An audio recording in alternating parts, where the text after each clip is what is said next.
All right, in this video, I'm gonna show you 4 different ways to grow tomatoes. There's really only one way to grow them, but I wanna do it as an experiment, show you 4 different things so you can see why this way works best. All right, you want a nice string, keeping it off the path. This is how I grow Pygmy Romas. I'll show you what I mean by that.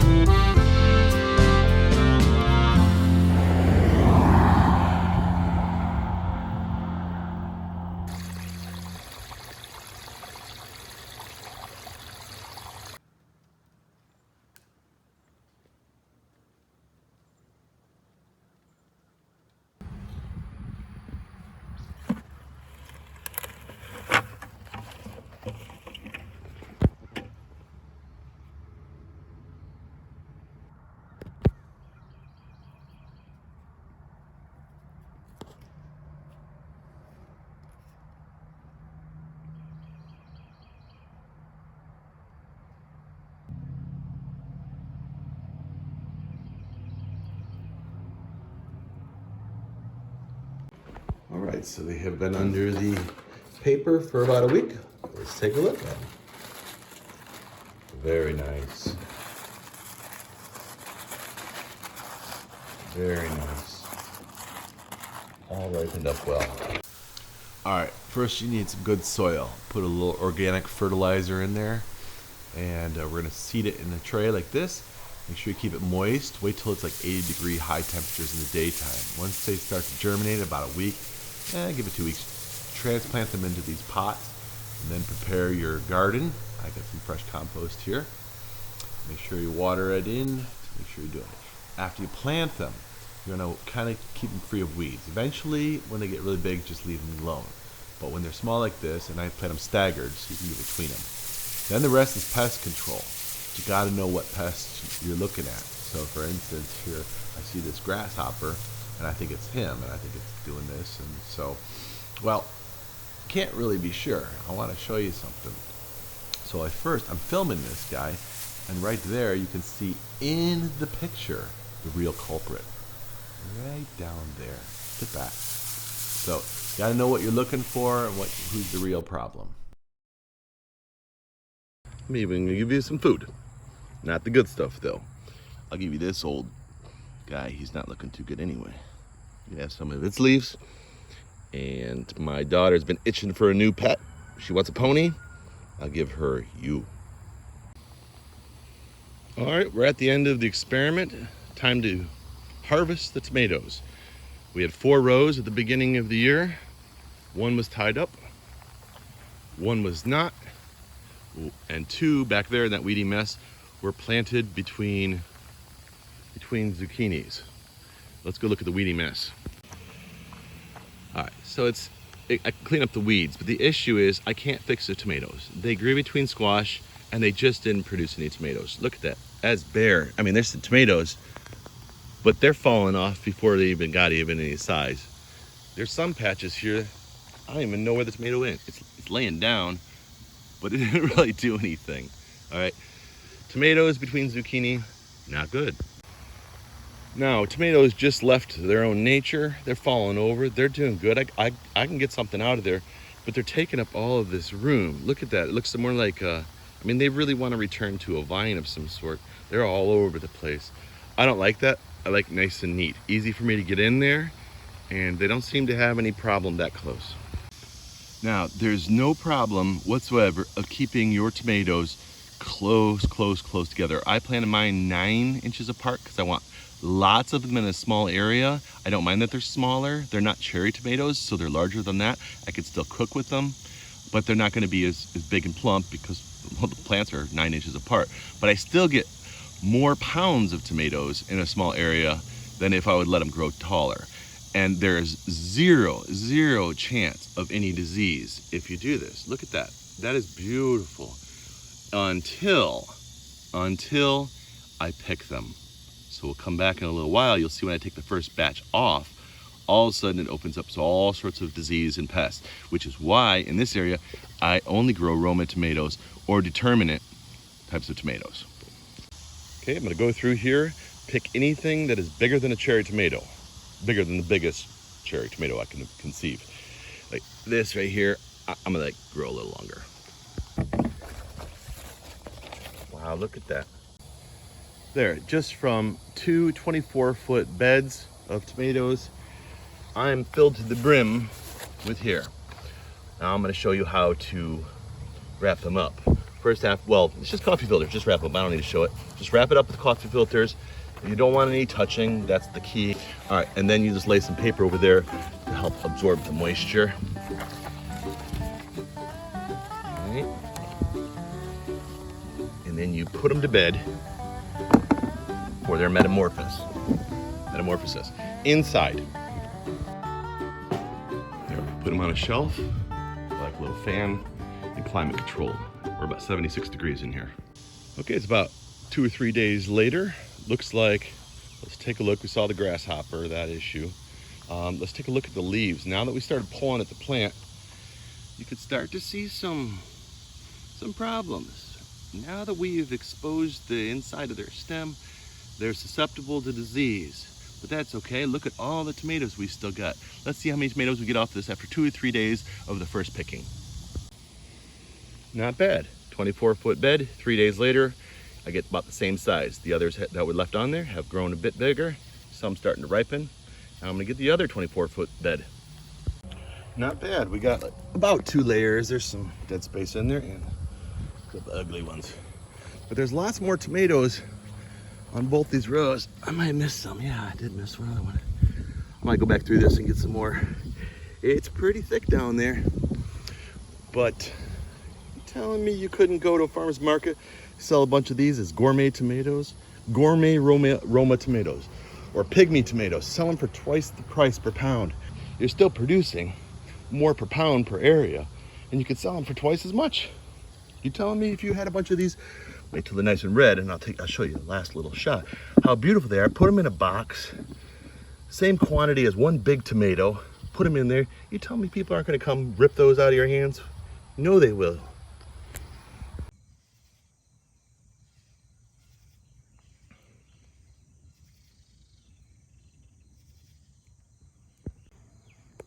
So I only found 2, but I see that I have made a false accusation, and I do apologize, my friend. You have the right to go free.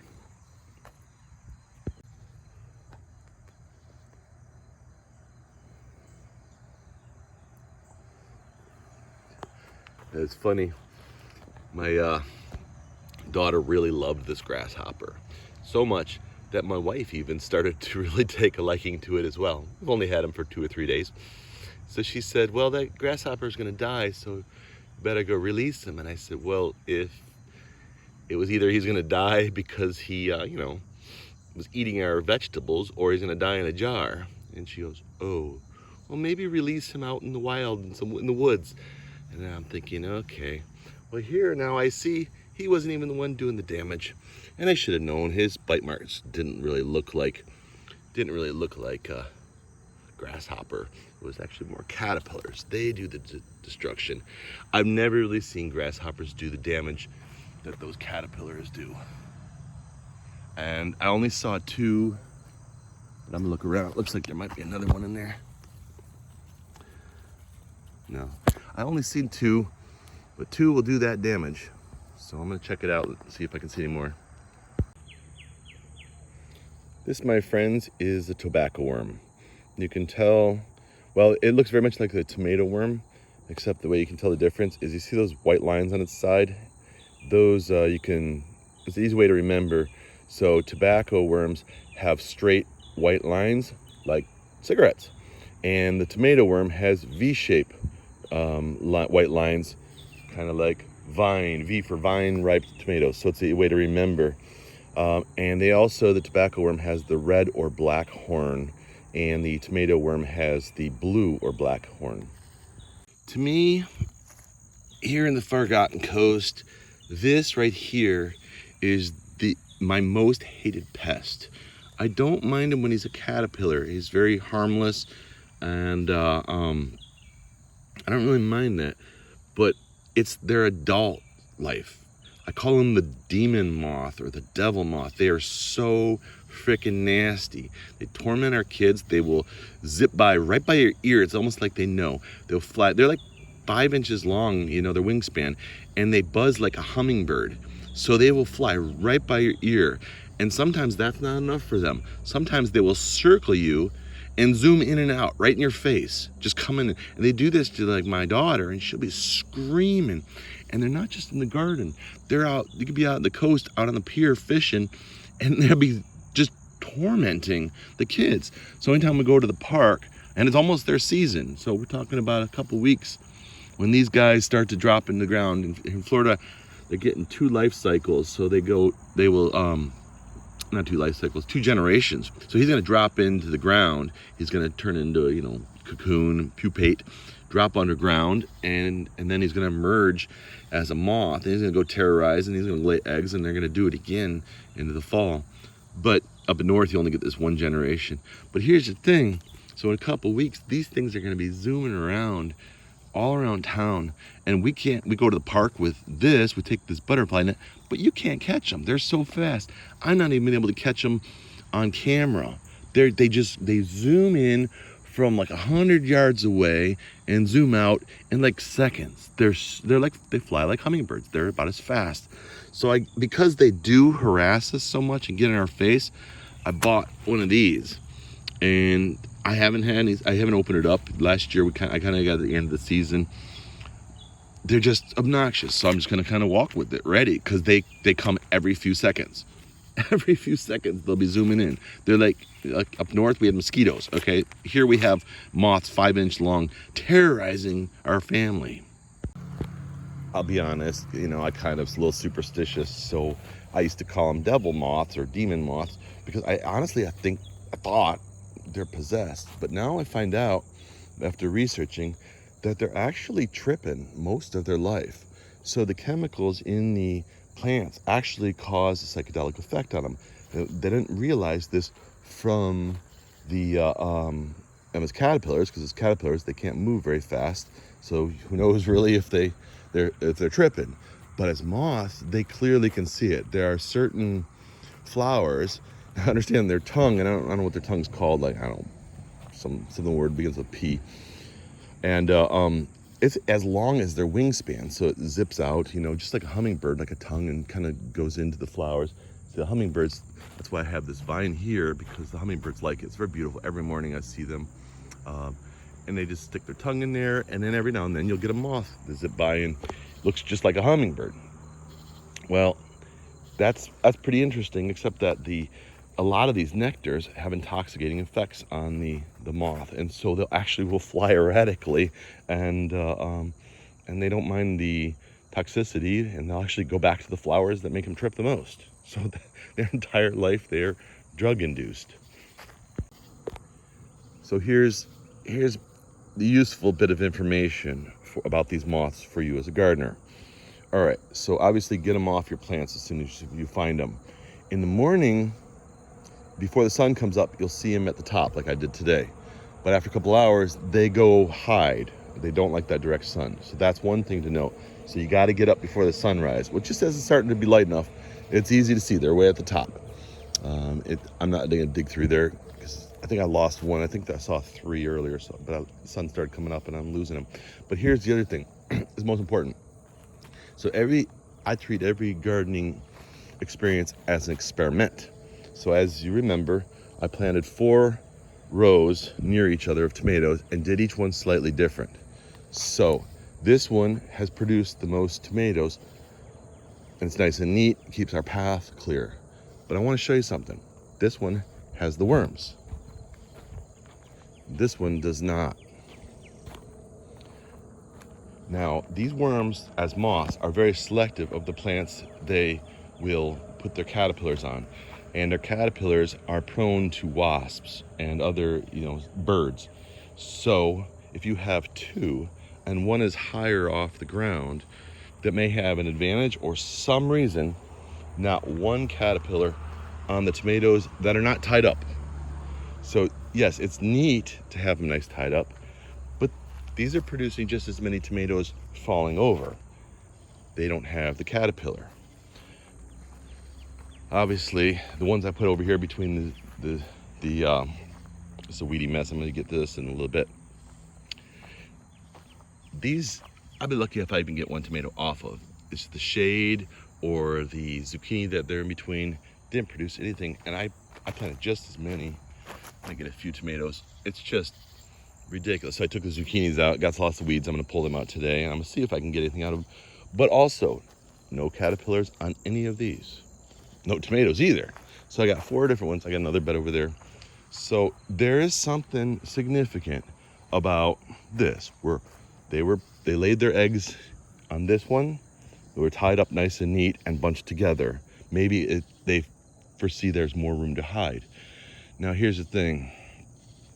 I don't know if this wasn't here as a better option, they may have left their eggs over here.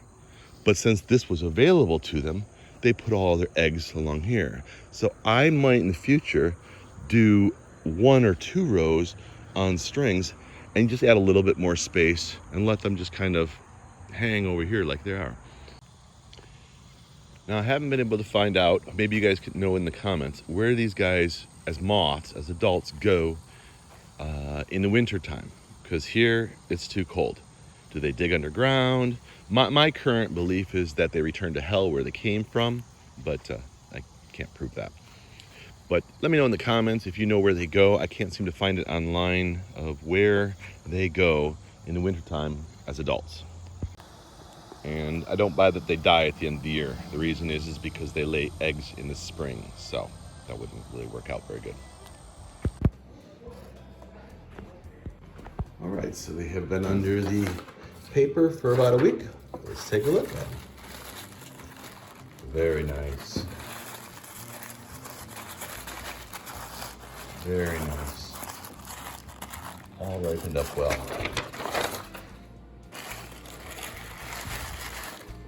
The bad one, just set that aside. A couple bad ones. I'll go through here and pick any out. Most of them look really good.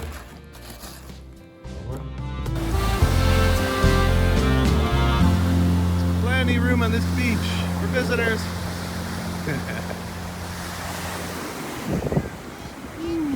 I hope this video helped.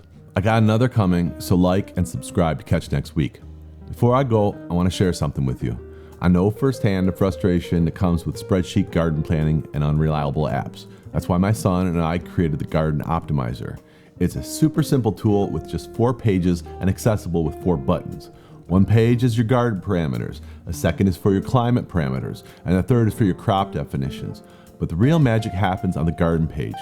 We took every measure to make the design of this page slicker and more convenient than any garden app out there. You can click on any given day of the year and the AI will show you what you should have in the ground and at what spacing. You can choose to plant in rows or staggered for the best profits or the laziest, lowest maintenance garden. And if you're late at any given task, just click a button to re-optimize and the AI will reroute your plan. But we want your feedback before release. To get involved, pause this video and go to gardenoptimizer.com. That's www.gardenoptimizer.com. Sign up for our newsletter and we'll contact you shortly. Until then, man up and grow.